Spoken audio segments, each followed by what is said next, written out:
We're talking about the TOR network. TOR stands for the Onion routing, which it has been around since 2002, thanks to a group of highly skilled programmers and cryptographers who wanted to develop a system to protect the digital security of activists living under repressive regimes. And before you ask, yes, TOR is for free. TOR is free. So when it comes to anonymity, privacy, and security online, there are two camps. One camp feel extremely security is necessary no matter the cost to their personal or professional life. The other campus argues that if you want to be invisible online, you just move out of the country and never touch the internet again.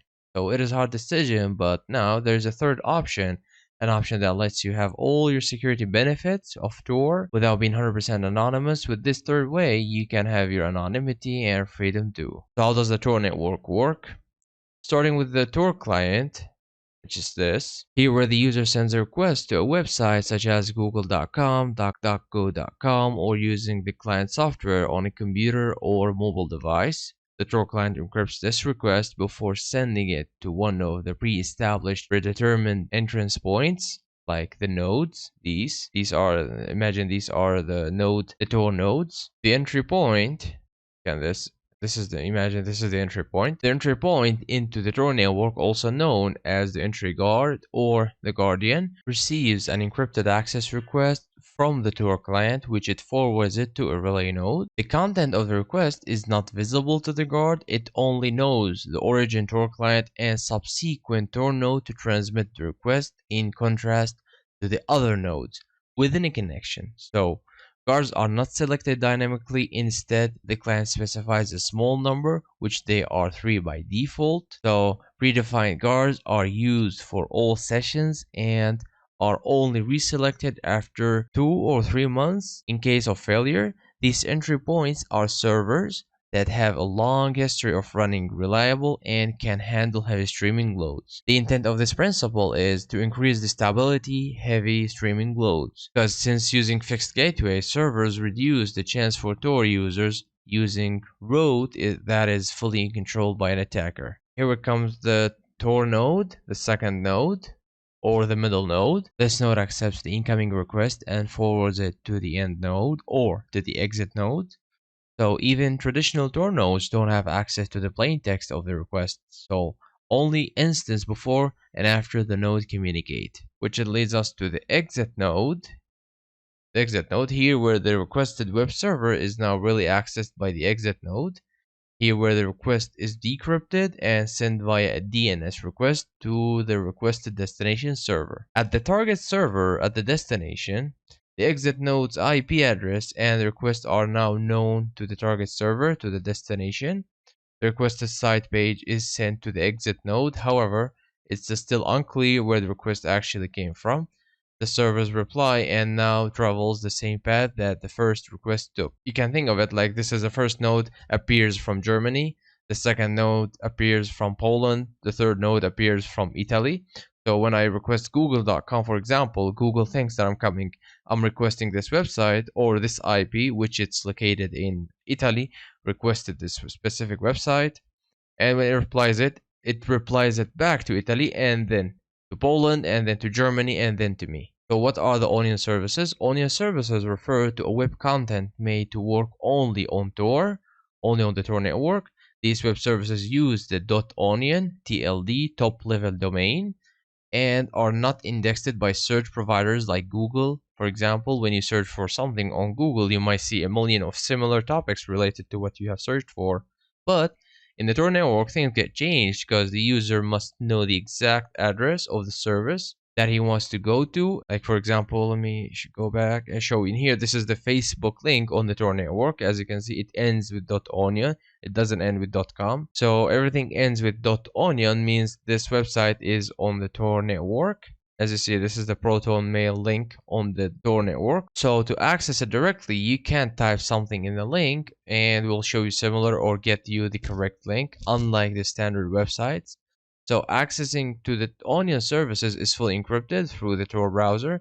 In this case, there is no plain text request from the source node with a resulting metadata to the target server. This means the user's identity is better protected, better hidden, anonymous when browsing Onion services compared to common websites. For this reason, several news portals, organizations for human rights, freedom of speech, and freedom of the press, as well, service provider as email providers or whom deal with data protection use their own Onion services to sequel their websites, such as BBC News, the New York Times, Facebook, Proton Mail, mailbox.org, The Intercept, and DuckDuckGo.com. So Tor browser users are automatically directed to an Onion service when a website offers it.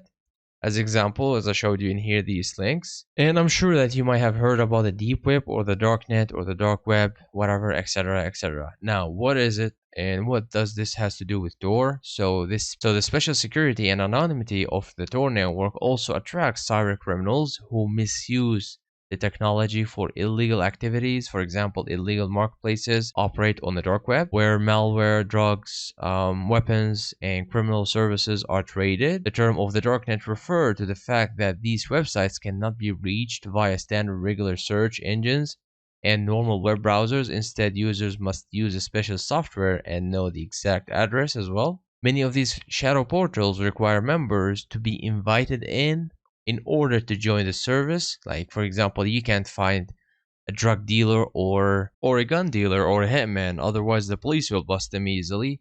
Most of the websites you might see selling weapons, hitman services, etc., etc., are scams. Otherwise, if they were real, the police might set them trap and bust them easily. In order to find these kind of websites or services, you need to be invited in. Someone should give you their link to buy a service from them. Otherwise, it's just a scam. So one of these darknet websites is named Hydra, was the top selling illegal market in the world. German authorities said its sales alone totaled over $1.2 billion in 2020. It also offered a service to obfuscate digital transactions, making a crypto investigations more difficult for law enforcement. I'll include an article in the resources so you can read about it if you want.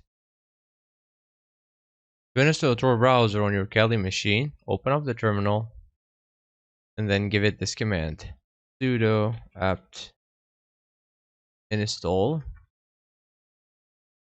-y Tor browser, no space, -launcher. Hit enter, give it a password. Now it's installing Tor browser. If this didn't work, you need to update the preferences, sudo apt update.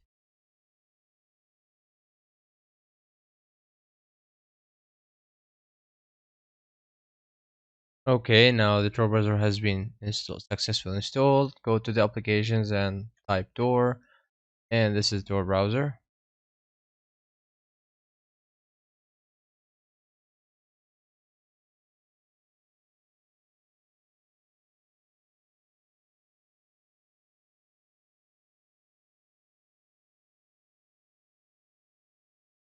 And this is the Tor browser, so make sure to always connect automatically. So every time you launch the Tor browser, you don't have to click on this and then connect. So directly connects you.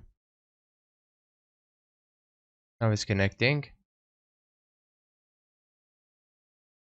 Okay, so this is Tor browser, and this is the default browser, default search engine, which is duckduckgo.com. And make sure when you want to surf the dark web, or if you want to surf the dark web, make sure to disable the JavaScript. Put this on the safest, and then close it, and you'll see it in here, full shield. I'll show what I meant about the 3 nodes. So what's my IP address? Actually, I don't need the safest standard because I ain't serving the dark web now. So this is my IP.